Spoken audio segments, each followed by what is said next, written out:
เข้ามาส่วนแล้วทุกคนตอนนี้ในการว่าสิเอารถเข้าไปเขาสิเอาสารพระภูมิไปพร้อม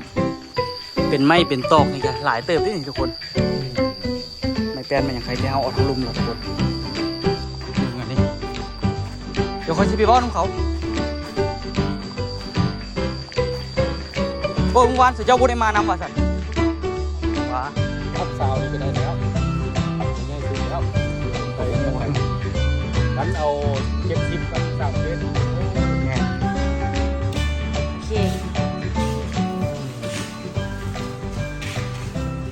ทุกคนสบายดีตอนเช้าเนาะเช้ามื้อนี้นี่ก็ที่เดินทางไปขายดินทุกคนเนาะแต่ก่อนนี้เมื่อรถยางหัวตอนนี้นี่ก็เลยไปปวดเมืองเนาะทุกคนเอาบุหัวบัญชีหัวอยู่บนไหนเนี่ยก็เลยไปใส่ลองเบิ่งเนาะแต่ว่าตอนนี้รู้สึกว่าเหยียบน็อตปอกกันใหญ่ตอนนี้แต่ก็ลองเบิ่งว่ามันมีบนหัวบนอื่นอีกบ่กันไว้ทุกคน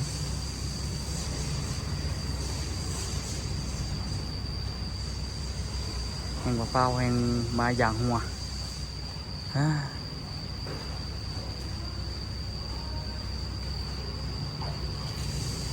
วันเดียวอ่ะ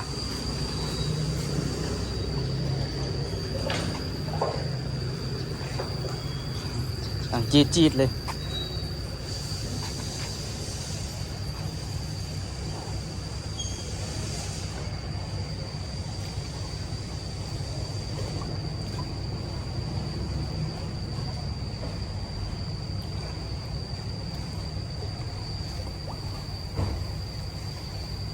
ต้องเดียว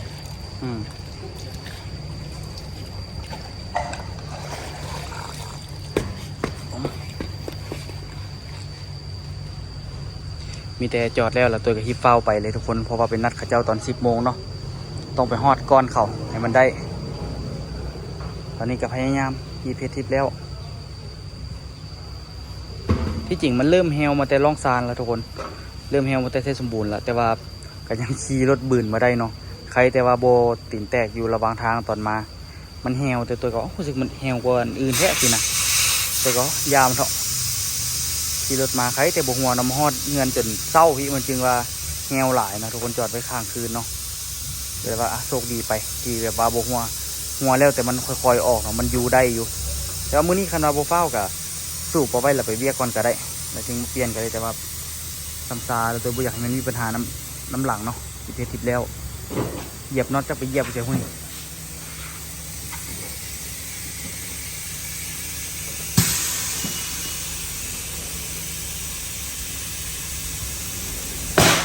ตกใจเว้ย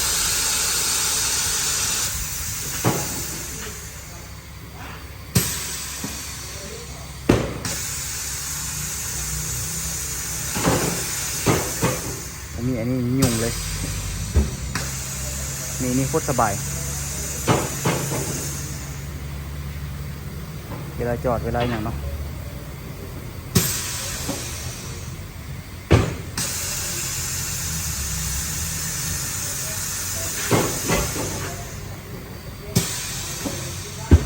นี่แล้วล่ะทุกคนเดี๋ยวเลยใกล้สิแล้วล่ะเขาจะโทรมานำแล้วนะทุกคนโทรมานำเราว่าโอ้ยยังเด็กที่มา แต่ว่าโอ้ยมาแล้วจอดยางอยู่ที่จริงก็จอดยางอยู่ข้างหน้าห้องเมือนนี่แหละเดี๋ยวไปละ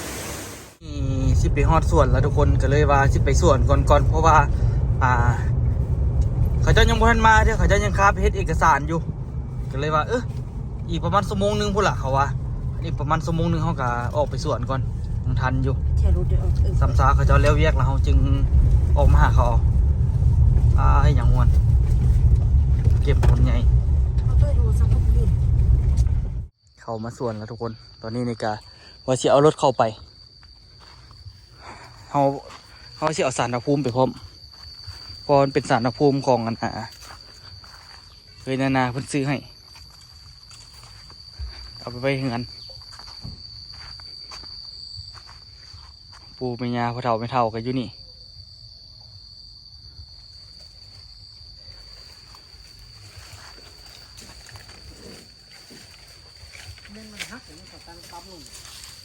ฮักโอ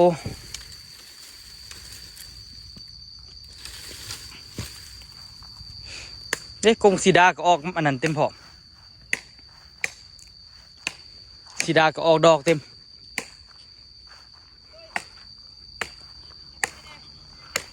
ทำยังเจ้าพี่เด้อเฝ้าขุดแทะ ขุดฟ้าขุด บัใต้ก็ได้นะผมมีดิสันฝนก็สิตกอีกบัดนี้อ้าว อันนี้จะเปิดอันนี้ก็ได้ละ ทางกลับไปบัได้ผมว่าบ่ฟันปานใดก็ได้พอฟันพ่อนะโอ้ยล่ะโอ้ไปได้ขายที่ละ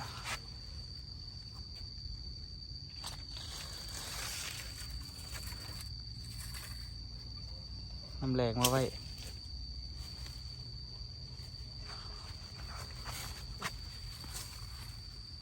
บ่มีเงินทุกเที่ย เอาอัดไปไหมเฮ้ย ฮะ อัดไปฝนมันสิถึก เปิดหน่อยหนึงก่อน บอกว่าอัดไปเลย โอ้ อย่าอัดไว้ซื่อๆหั่นใน2 บาท บ่ยาก บายขนาด3 4 5 6 7 8 9โตโหเพราะว่ามันสบายนะสบายคักสบายแน่ยาละ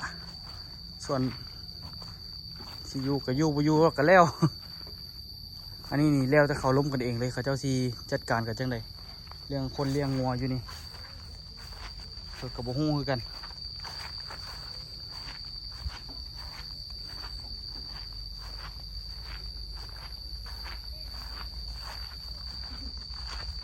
ที่มามั่งเอาน้ำอุ่นไอ้สอนเอาไปละเรียบร้อยลักไปเรียบร้อยละขี้ยาขนาดเดี๋ยวก็ลักเอาของกัดไปเลยเอาซะนี่ก็เอาไปเบิดฝึกหั่นเอานี่คืนซะ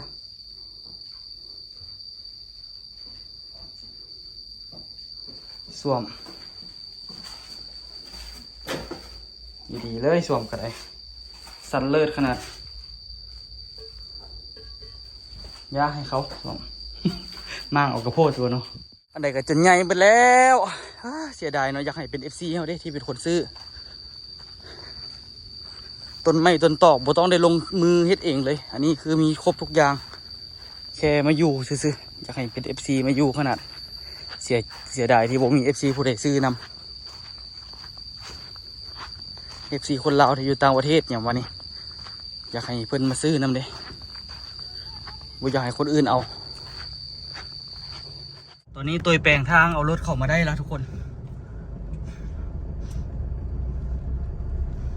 มีแต่อันใดพอเอาตัวก็สิเอาเป็นพวกต้นหมักพุกอย่างวันนี้พันธุ์ทองดี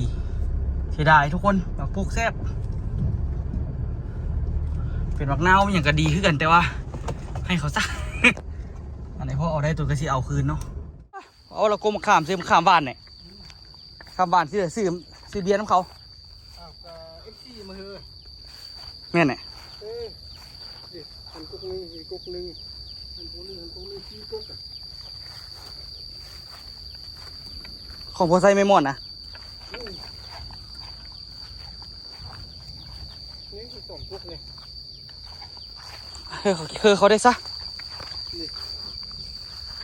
บนเสานี่เขาคือจิมยักษ์ใดแล้วเนาะ กุกนึงว่าสิได้หั่นเยอะ คุดเลย อันนี้เงินบุตรซื้ออันนี้ ยาเถอะเขาซะ กุกนี่บ่ โอ้ยาเถอะพ่อยกบมาข้ามซื้อเอาไปกับบุยบนปลูกดอกอันนี้พอบนปลูกพอเก่าเอ้ยหากมันบอกไกลหลายมีแต่ตัดหากมันออกหันแหละเสียดายเนาะลง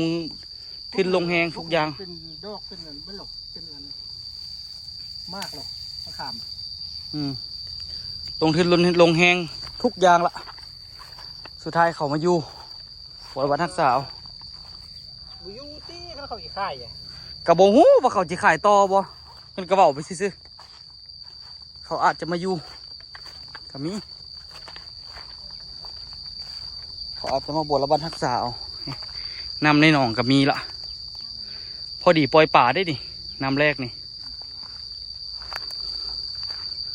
นอกับแกหลายอู้คือบ่เก็บนออู้ นอใหญ่เบิดแล้ววะบ่ต้องเอาดอกนอซื่อๆข่อยหมุนไปหันข่อยยังคายละเอ๊ะนอเป็นไม้เป็นตอกนี่ก็หลายเติบด้วยนี่ทุกคนไม่แปลนมันอย่างใครที่เฮาออกทางลุ่มแล้วทุกคนเรื่องกับยามันเนาะมึงป่าก็เริ่มมีโอ้ยจนหมางเอาแล้วส่วนปกติเอาน้ำอุ่นเนาะเอามากกับไปเขาจะเอาเรียบร้อยละซานนี่ก็จนบ่มีละถังนี่ไปไว้ใส่น้ำมันใส่อย่างก็ได้เราหันแหละไปถามมาอยู่เงินเรา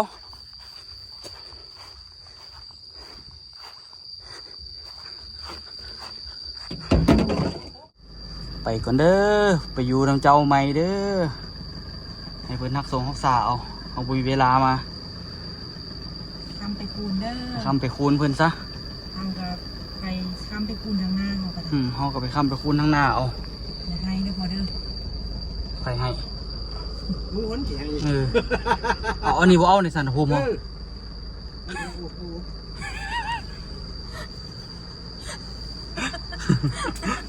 อันนี้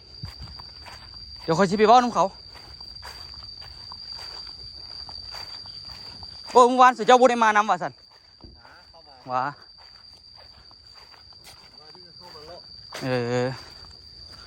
สังกะสีขึ้นหนึ่งตัว ปืด ไม้ใหญ่หรอวะ ผู้เละล่ะแม่นแหละบนต้นไม้ใหญ่ผู้เละแม่นเดือนที่2ที่วานนี้ ไม่มาเดี๋ยว ไข่หัวเจี๋ยแล้วก็ย่างเข้ามา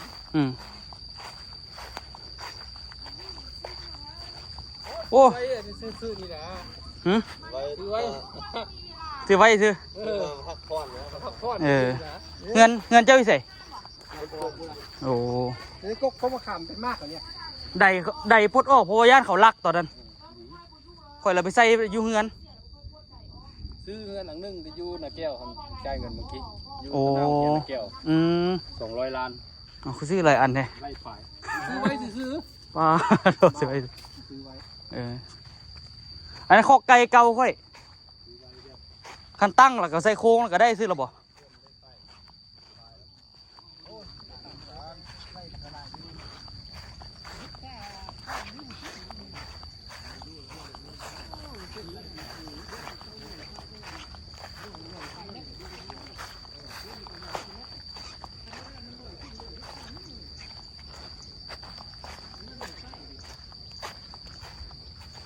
ต้นไม้พันธุ์มีอย่างข่อยเอามาแต่ไทยพุ่นน่ะมีนะเขาไล่เดี๋ยวนี้เขาไล่งาน2 งานแล้วเขาไล่เต็มเลย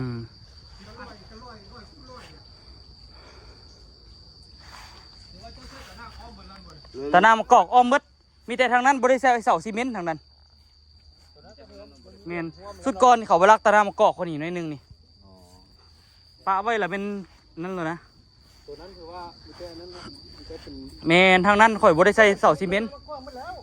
น้ำสร้างก็มีอยู่แจนั้นข่อยพูดเองนะบริษัทปูนกระดาษหรอแม่นแหละได้อยู่อ่ะได้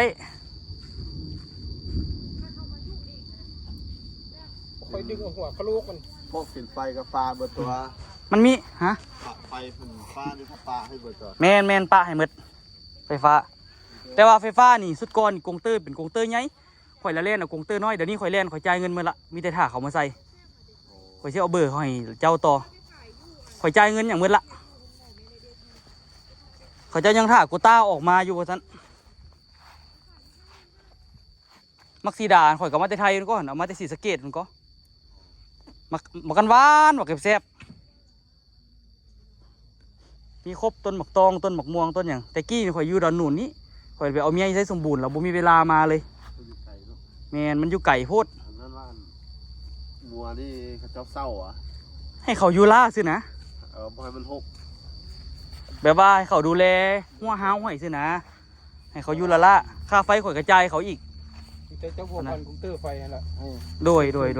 ว่าเอาไม้เขามาติดตั้งโดยก็จะได้เอาเบอร์โทรผู้ที่เก็บบินไฟให้แรกๆกันนะกุ้งเตอร์3 เฟสแล้วมันแพงโพดข่อยว่าแมน แล้วข่อยละเปลี่ยนเอากงเตอร์น้อยข่อยจ่ายเงินจ่ายอย่างให้เขาเบิดละมีแต่ถ้าเขามาใส่ให้อย่างเดียว ซาวทับเอา10 ทับซาวนี่ก็ได้แล้วตัวใหญ่สุดแล้ว ข่อย ไป ก็บ่ มา ฮู้ ไก่กันกันเอา70มัน3เฟสโอ้โห แม่นเขียบฝรั่งข่อยก็ยังบ่ได้กินจักบาทนั่นน่ะพอดีเป็นมากเจ้าก็มาเอาไปนี่ มาเขียบฝรั่งมาเขียบธรรมดามีหมดอันไหนก็ถือว่ามี ค่อยล้มมันหัวเพิ่นก้อนคำว่าเพิ่นบอลได้มีบอลเมียงก็บ่เป็นหยัง โดยสิ แต่รักษาว่าบ่ เดี๋ยวพอ รักษาบ่มันกิน เด้สุดก่อนเขามาลักตะนามะกอกบ่นี่ ปล่อยได้เป็นหัว ปล่อยแล้วจะจุดนี้เราก็อยากให้มัดนะดูแล้วนะแต่ว่าเพิ่น สุดก่อนต้นมะพร้าวมันกินจนเบิดเดี๋ยวนี้เขาเอานั้นอ้อมแล้วมันคือไว้ ก็ใส่แต่ว่าอยากให้มัดเหมือนนี้อยากให้มัดนะเอากระโบห่วงแล้วว่า โดย เข้านะ มีแต่ทางนั้นแหละทางนั้นบ่ได้ปลูกอีหยังแก่นั้นปีแรกๆข่อยมาข่อยอยากอันนั้นลองซักเขาให้ลองเบิ่ง ข่อยละซักเขาให้ เพิ่นบ่อันนั้นก็ให้เพิ่นล้อมเอาไปใส่ตอนซะช่วงนี้ โดย เพิ่นได้อันนั้นละย้ำฝนแน่ เพราะว่าอันนั้นเราก็บ่ได้เศร้าบ่ได้หยังนะเรามาขออยู่ซื่อ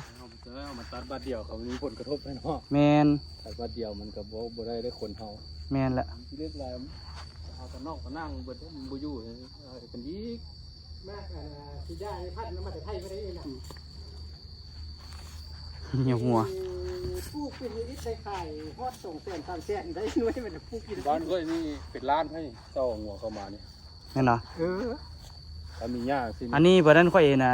ให้เขาอยู่งัวล่ะไฟฟ้าเขายังจ่ายอีกแล้วไฟฟ้า3เฟสแต่ละเดือนนี่เกือบ300,000ใส่น้ำไฟเท่านี้นึงข่อยละเปลี่ยนข่อยก็บ่ฮู้กันมันแพงได้จังได๋ เอาบ่ต้องแพงพวกนี้นะมันไฟอุตสาหกรรมนี่ แม่น ไฟธุรกิจมันบ่แม่นไฟอัน กันไฟเกษตรมันคูณ2หมดแล้วตัวนี้ ข่อยละเปลี่ยน ดูเนาะมันลักไฟอยู่เงินหลังครับพุ่นเนาะ แม่นแหละบ่มี ว่านี่ลงไปทางนั้นพูด อืม ว่านี่ลงเจ้าละไอ้บ่คำไหวมาอยู่ แม่เขาพวกแม่ผู้คอยเฮ็ดอันตะกี้เฮ็ดสาดเอาไปทำเลยมึง ตอนนั้นข่อยใส่นี่ข่อยใส่ฮอตแอร์พุ่นน่ะนี่นะ ตะกี้ฮอตแอร์ ข่อยเอาอันน่ะแผ่นเรียบไปใส่ละไอ้นั่นมามั่างออกเบิดแล้วว่าแม่ง ตะกี้ แล้วว่ามันมีมอด เห เหร มื อ อ ครับ มองนี่นะตารางนี่นะ อืม มันนอนแล้วเนาะมันดังเขาดังไฟ ที่นั่งแจ้งกินนี่ซุ่ม แต่ค่อยกับเจ้าเชียร์ให้ละ โดย ว่าหัวนี่เข้าก็อยากให้มัด โดย เพราะว่าคนเลยขายเป็นของคนละเราเจอทีลามก็บ่เป็นหยัง อืมหรือว่าเจ้าสิล้อมหัวอยู่ฝั่งนี้บ่สินะฝั่งนี้มันก็บ่ได้มีหยังเด้ บ่อยากให้มันกินต้นข้าวต้นหยังนั่นล่ะ แม่นหัวไอ้อยู่ในใกล้นะ เอาให้เพิ่นมัดเอากับบ่มัด ล่ามาอยู่นี่แหละล่าสินะ ให้ มาใส่เหลียงงัวสินะ ให้เรารอ บ่ได้มีข้อผูกมัดหยังบ่ได้จ่ายเงินเดือนเงินหยัง ตำรวจก็ให้เรากันนี่ก่อนซะ โดย ตัวเราวิทย์ผลให้เพิ่นเสา อืม เราตัดกันบ้านเดียวจะน้อยสิไปคิดแนวอื่นใส่กันเด้ แม่นแหละ ตัดบ้านเดียวกัน แม่นละจะเว้าถือเขาเลย มันรักตานั่งรักแกงเขาก็หล่นกินมันรักจูดเทียบคือต้องบอก ยุ่งเนาะ เลยบอกคนหนึ่งสั้นละเป็นเพื่อนแล้วรักสายเพื่อนก้อนเจ้าสิเดียกก็ให้มัดเอาดูได้ว่าอย่าง โดย หรือว่าที่มันเกี่ยวเอาหญ้าไปให้งัวกินก็ได้พวกเป็นอย่าง อืมหญ้าแฝกอันนี้ข่อยปลูกกันเจือนเด้อันนี้ก็ได้ แต่พวกเขาก็ไม่อยากให้เข้าหละได้ซื้อละขนาด ยาแฟกนี่ก็มาแต่ไทยยาแฟกนี่ก็ได้ ตั้งเอามาปลูกกันเจือนก็บ่ให้ดินเจือน อ๋อสักมันหรอก อยู่บอกดี หนู ๆฮะบ่อยู่ดินหั่นนะ กันดินไว้ดิน การดินเชื่อน เลิกภาษาตัวนี้ บ่เลิกปานไหนซ้ำนี่ล่ะ เนี่ยแถวนั้นก็ทีเดียว มันเลิกลงไปตึ้มประมาณหัวเข่านึงนี่ที่นี่นะ ปีนี้น้ำอยู่ปีนี้ นี่น้ำอยู่ โอ้ยบ้านก็แห้ง 2 ปีก่อนบ่อยู่นำ ปีนี้อยู่ปีนี้บ่แห้งเลย เจ๊ขอกระเจนะครับให้เจ้าเคลียร์ไฟให้เนี่ย โดยกระแจอันทั้งเทิงนี่พัดอยู่น้ำลาวพุ่น คือใส่ อยู่น้ำไอ้เลี้ยงงัวละ โอ้ ตลวิทย์มาหันออกเบิ่งก็ได้เขาก็อยากหันเหมือนกัน มีแต่ให้เพิ่นทันว่าให้เพิ่นเบิ่งแล้วไข่ให้ โดย ไข่ไว้เลยเนาะจันแล้วคนค่อยเสียเอากระเจมาใส่ตั้งหัก โดย ได้เขาไข่ไว้ กระแจหัวอยู่น้ำลาวลูกหนึงก็ บ่ มี เป็นห แต่ ยัง พวกเจ้า เจ้า เจ๊กระเจียหัว เดี๋ยวประสานกับเรา ไปที่ถามเอาของเรา เราคิด เดี๋ยวว่าช่วงนี้เลี้ยงงัวก็ให้เราไว้ก่อน ไว้เขาก็ติดไว้ก่อนแต่ เรา เรา บอกให้เรา มันกินเบียร์ เบี้ยไหม กระแจอีกลูกหนึงดิพ่อกระแจอีกลูกหนึงดิ เดียวนะซ้อมบ่ค่อยเฮ็ดนะโล40 อสิได้ ว่ารักอัน 3หน่วยได้ เดี๋ยว ล เรา ง เคลียร์ให้ ได้ล นะ ง เบียร์ไม่เบียร์พาวบ่อยากให้งัวกินแต่เราสิเกี่ยวออกก็ได้เกี่ยวหญ้าเกี่ยวหยังนะแต่ว่าเราที่มาล้อมเดินนี่จอกๆแล้วก็เอางัวเข้าก็ได้ว่าเป็นย้อนในมีหลายอันเลยคนเอาเบิ่งไก่สิ ไป เกี่ยวในบ้าน ไทยดำก็มีอยู่แจนั่นแจส่งอัน เอามาจะไทยไหมนะ มาแต่ไทยเบิดไปข้ามไทยดูแล้วข่อยเลยจับมาเห็นอะไรก็จับมาสุดท้ายพอดีกำลังสิได้กิน คันสิว่านอนี่ข่อยยังบ่ได้กินจะคำบ่ได้นอกันข่อยมาปลูกกันเขาเจ้ามาขุดเอาเบิด บอกเขาเจ้ามาเลี้ยงงัวนี่นะ คันพวกเจ้ามาอยู่นี่พักละพวกเขาที่มีเวลา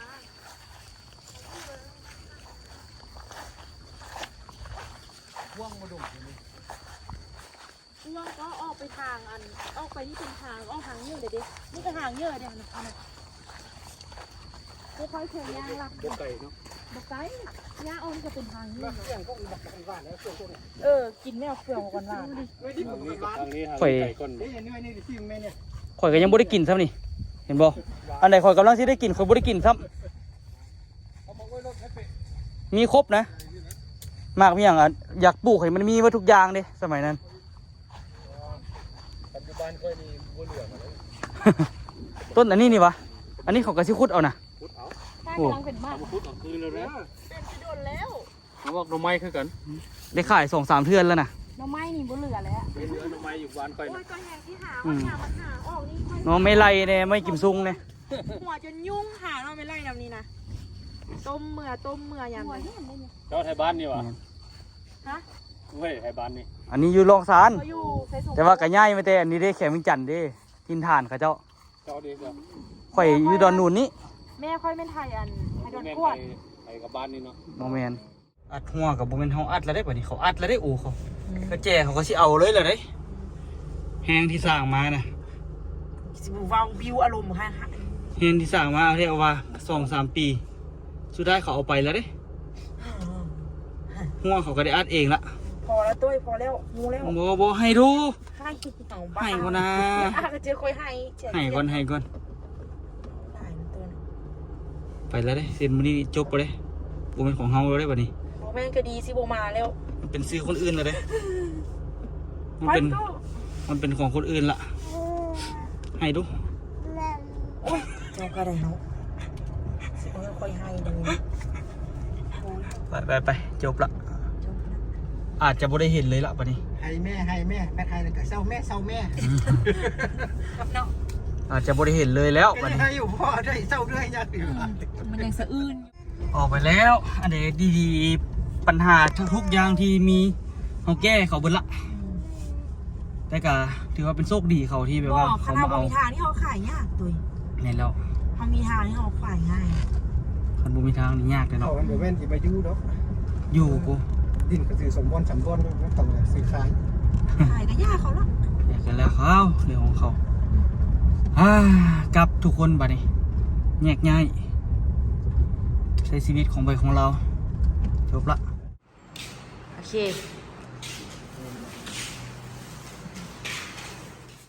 เป็นจะไรเฮ้ย พอแล้วเมื่อกันวันนี้ โล่งใจบ่ เจ้าทันลงก็ค่อย จะลงบ่ล่ะ ธรรมดาค่อย ไปละเขาเจ้าไปละเป็นยังไง ตุ้ยดีใจแฮง เป็นยังไงสาธุหมดเวรหมดกรรมนำกัน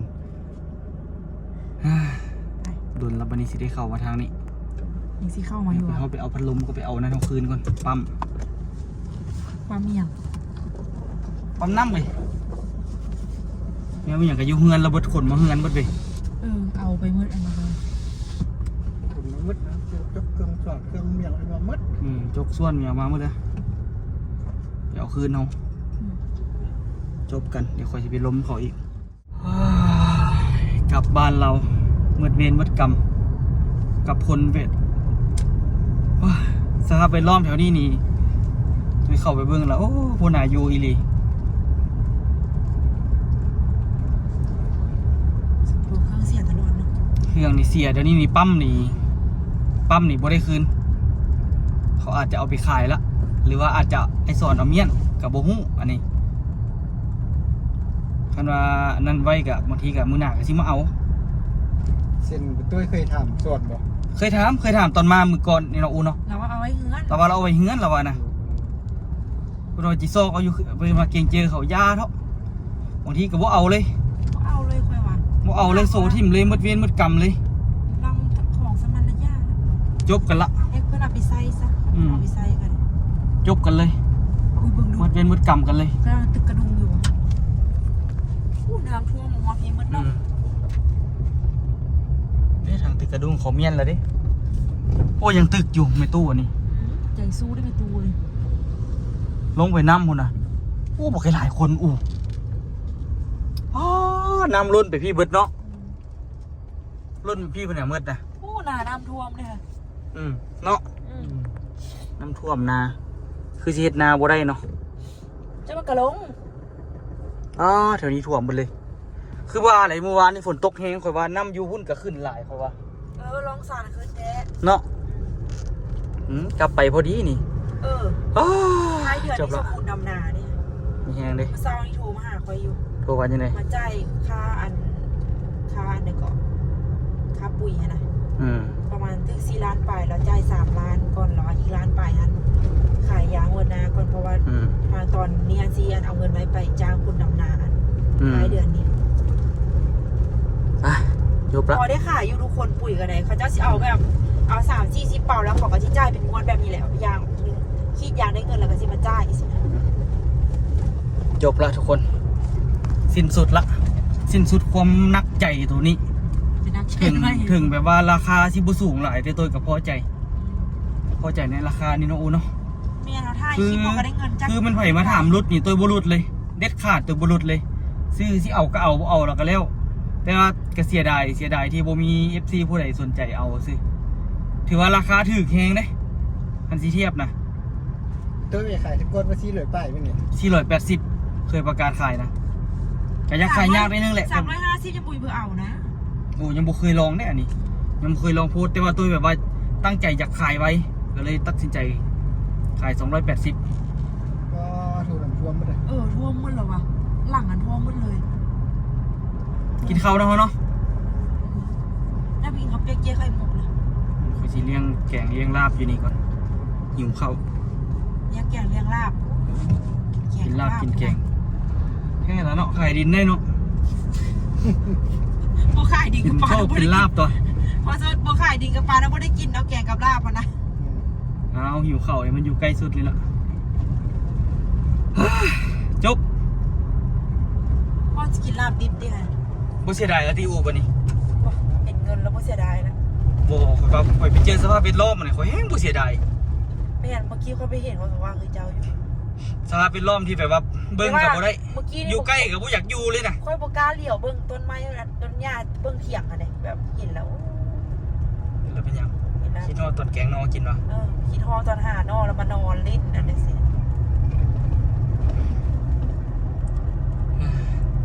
จบละเดี๋ยวไปกินข้าวกันทุกคน เพิ่นว่าบ่ต้องคิดร้าย MC ว่าเดี๋ยวหาได้แล้วก็จังไปซื้อบอลไม้อีกว่าซั่นเสาร์เด้อซื้อเฮ็ดอัน พอละ นี้พอเฮ็ด พ ละ อส่วนนี่พอละคันบ่แม่นว่าตอนที่แบบว่าพร้อมที่สุดละมีเงินพร้อมละบ่ต้องหาก็อยู่ได้สินะเป็นตาอยู่ พวกก็ซื้อพวกสิซื้อในเมืองพุ่นละค่อย แม่นคันซื้อข่อยก็สิเอาอยู่ในเมืองคือกัน บ่เอาละค่อยเฮ็ดนี่เป็นบทเรียนนะ เอาลงกินข้าวก่อนหิวข้าวหานประจำหวังว่าสิได้มากินเทื่อสุดท้ายฮันนี่แซ่บเด้แต่ว่าบ่อยากมาสิ แต่ก็บ่ได้ดอกได้ผ่านไปผ่านมาก็สิมาแวะกินเทื่อเก่าฮันนี่แซ่บเอาละแม่ลาบดิบยันพ่อบ่กินลาบสุกเลยสั่งลาบดิบเครื่องนึง เขาเขียน ซีมึงดูรู้สึกยากอยู่เลยกินลาบดิบนี่ก็ได้ อะไรกินรู้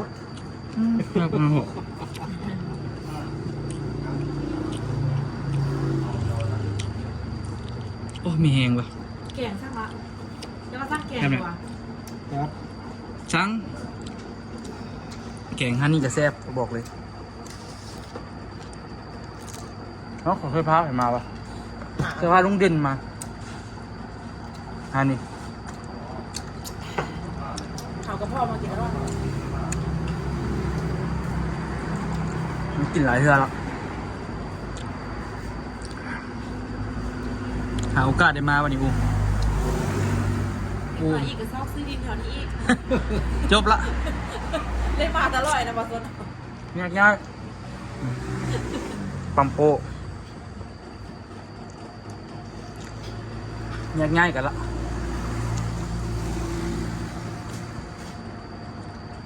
มึงแกง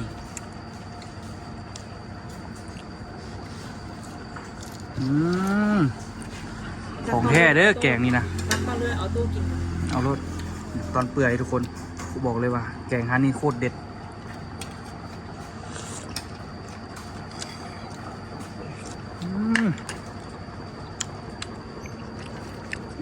ค่ะ ตรงเทศตรงว่า อันบอก ผมว่าเวลาหมูไอ้เพิ่มหน้า ท่วมน้าเขาเบิ้ลเนาะ น้ำมึงอันน่ะเข้าเจ้าห้อยนาฮันเอาอาจ้าเลย มีแหงมีแหงสุด แล้วอันน้ำมันไหลข้ามขึ้นมาข้ามทางมาเลยใช่แบบนี้ ๆพร้อมป่ะ รู้เอาในเรือน ปลาเขาท่านเขาในเฮือนพุ่นอ่ะ เขาจะบนทั้งหน้าไอ้ตี เด็กของมันเรียกปานนี่นั่นเอง เอาไหมโอ้กินโซ่กินลาบไหมหายละ ค่ะลาบซุป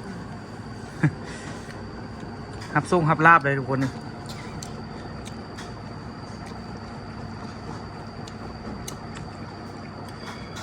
อ่ะทุกคน เดี๋ยวกินข้าวแล้วเราจะเดินทางกลับเพื่อนละพักผ่อนละเอาไว้เจอกันคลิปหน้านะทุกคนเด้อจากที่นี่บ๊ายบาย เจ้าไปหาโมทานเมืองก็ ไอ้โดนตำมาอีกวันนี้จานยังไงที่ไหนสิเบิด